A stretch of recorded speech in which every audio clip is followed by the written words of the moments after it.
you would have the Zulu Kings and all of that coming.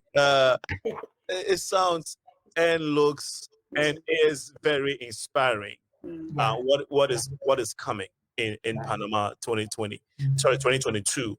And so we are very grateful that you guys took time to come and give us an icebreaker on this platform of what we should expect, right, in 2022. It's just an icebreaker. Like this is an introduction. Like I said, we'll come again and give you a program lineup, like what is going to happen. And I'm sure it's gonna be at a very huge conference center or something like that. Yes. Right? Yeah. Yeah, we're gonna have it at the convention center in Panama. It's newly built. Oh, yes. Wow. Yes. So yes. I'm sure the government built this convention center solely for the That's right. They built it for us. And I want to say, Panama, muchas gracias. Muchas gracias. Yeah. Viva Negre. We say, Viva Negre. Oh my gosh, that's beautiful. And I'll say, Bayete. Bayete. Wow. Coming up in October 27th through the 31st, the Panamanian government and business people and other business people in the world, and when I say the world, I mean, I don't want to keep anybody out, but mainly the Americas and the Caribbean.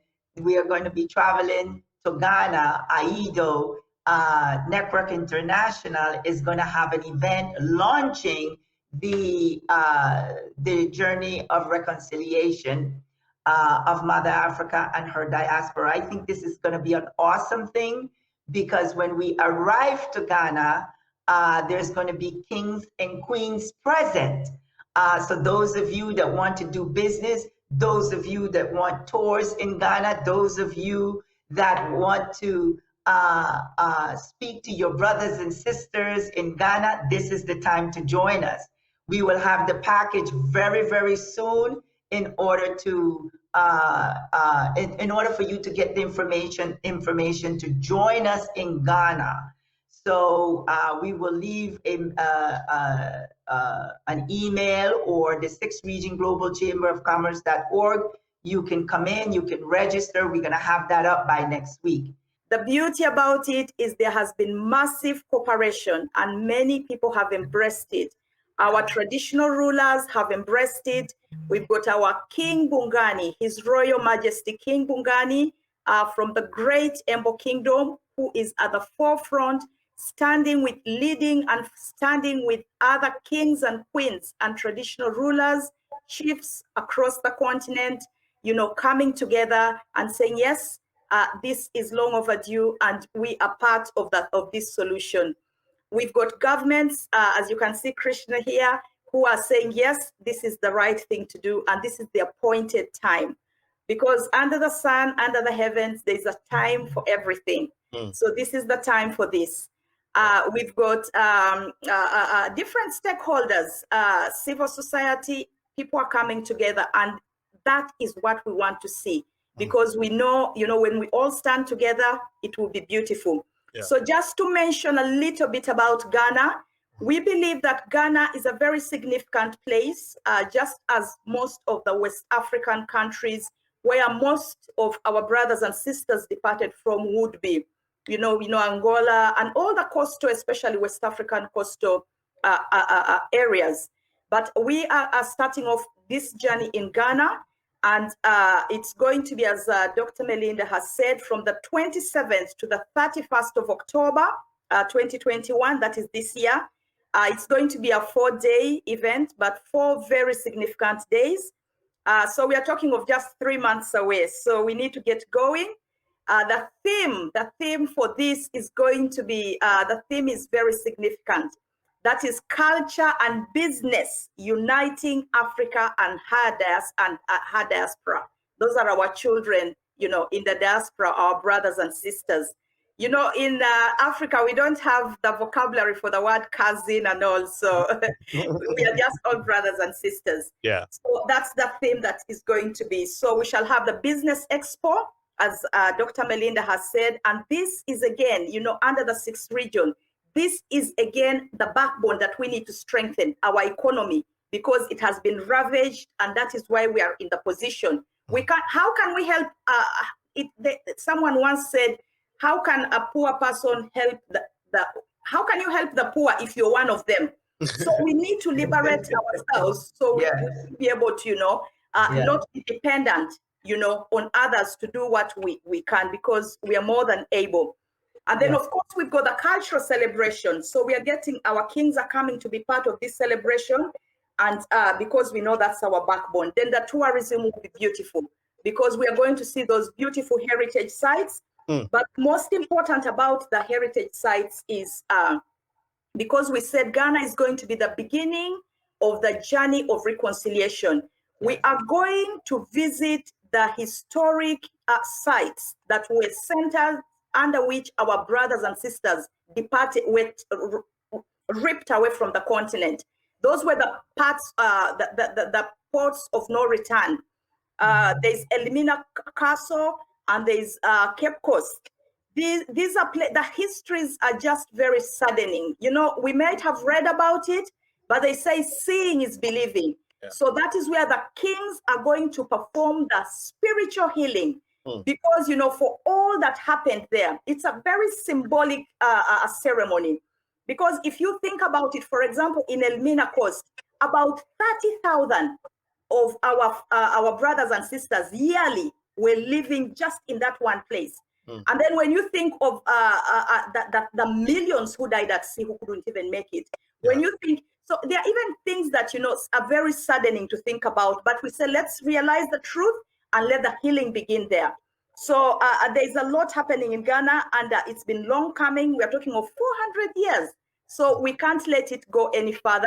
And I just would like to encourage everyone who has not yet joined the journey to be part of it, because it will be beautiful and it will be historical.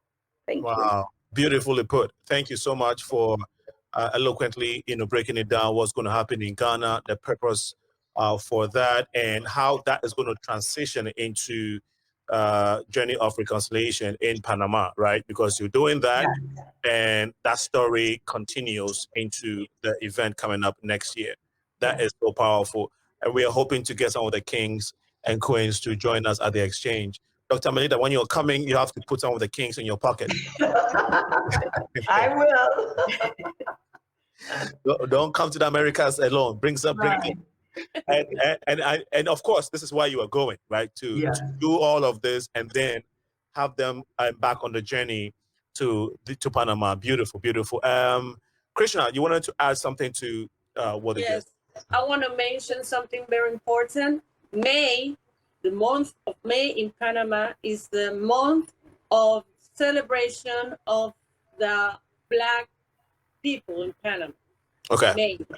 So the journey and the coming of the queens and the kings in this month is very symbolic, and is part of this put together all the brothers and sisters that are around the world, because this will be global. I'm sure of that. And we are preparing Panama for that.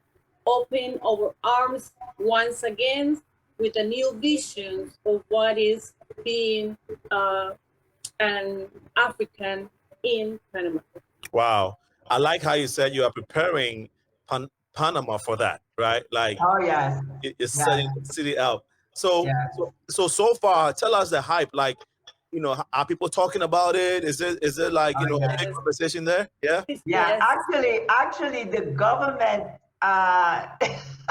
they are excited. Okay. The Minister of Tourism, of Commerce, all of them are excited when we presented this to them. They are, I'm telling you, I couldn't believe it, just like Krishna couldn't believe it. This is the time for the world now to see that a government is embracing this, the journey of reconciliation, because I've never seen anything like this. That's why it's history already. Exactly. Because this is the time, and to have the government to say, you know, we are embracing this, it's an amazing thing. Yes. Wow. And how about word on the streets? You know, schools, people in the communities. How are they getting how are they receiving this? You know, filter of information regarding the Yes. yeah. We have to work very close with the Afro-Panamanian movement. Okay. And through them, we are, you know, sending all the information and the message. Remember that we are living a pandemic, so we have, you know, some restrictions to be doing, like at this time, big meetings in places or open or outdoors. But all the information is going through, and the best way to give a news is from mouth to mouth. So one tells to another one, and this is rolling. It's going. You can imagine. It's Right. rolling, and everyone is talking about it.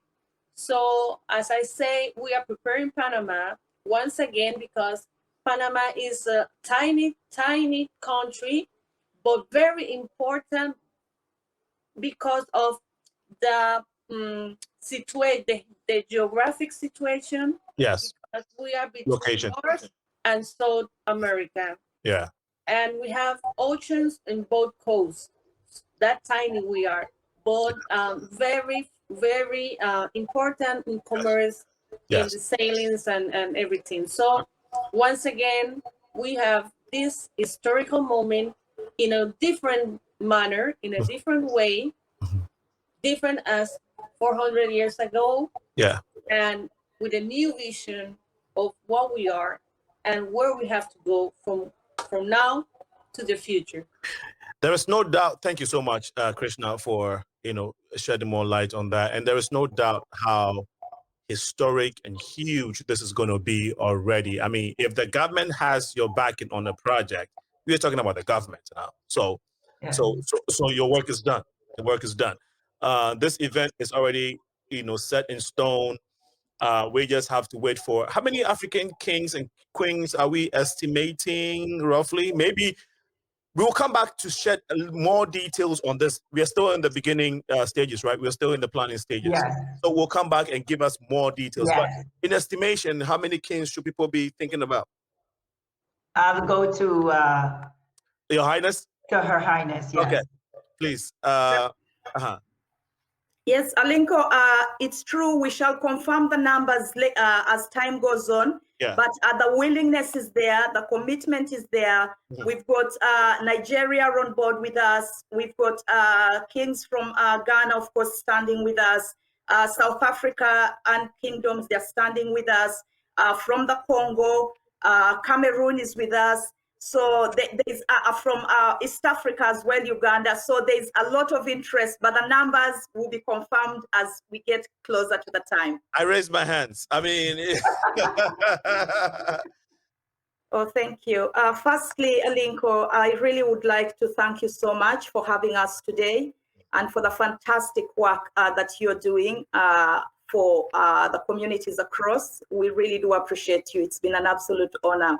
Thank you. I would also like to appreciate my leaders here, Dr. Melida and Krishna. They are so visionary, they are focused, they are clear, they are determined, and they are confident. And we are happy to stand in support as AIDO and make sure we realize this mission. Dr. Melida one time said for her it's a ministry. So that is definitely a reality, and together we shall achieve it beautifully. Can I please also take this opportunity to send my love, our love, all the way from across Africa to all our brothers and sisters in the Americas, in the diaspora. There has been so much trauma, but healing is coming, reconciliation is coming, restoration is coming. So, and all by God's grace, in his time, he will make all things beautiful. Yeah. I thank you once again. It's been a pleasure being here today. Thank you. Thank you so much.